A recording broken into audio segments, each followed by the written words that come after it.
Assalamu alaikum. I've just watched right now Al Jazeera. It's really bad. Bad for all the Muslims.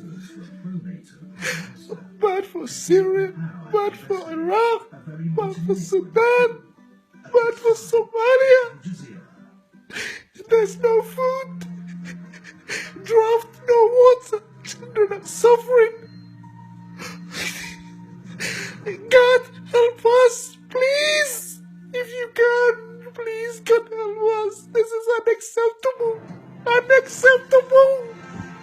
Unacceptable. You fucking Somalis are killing each other. While your children are dying, your mother are dying, everything is dying. Where? What hagee? Maxaad ka fikiraysaa? Maxaad isku diraysaa? Why? Why? Why? Maxaad isku diraysaa?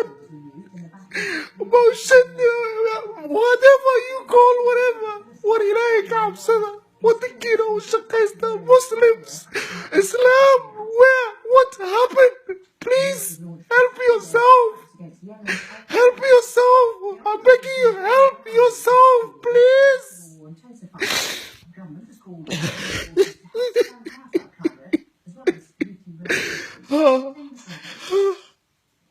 I've just watched Al Jazeera. It's ridiculous. Absolutely ridiculous. Wow. Ad وحن. أنا قبيل. إيه وحن لو جوجت. أنا مشغول سنة. ماشي حرتين كنا مانيس. بيا أنا الحين. ورهلا سعاوي. إلهيك عبسنا. الشباب فرحتك كقاضي وين بريا. بليز. إلهيك بقى.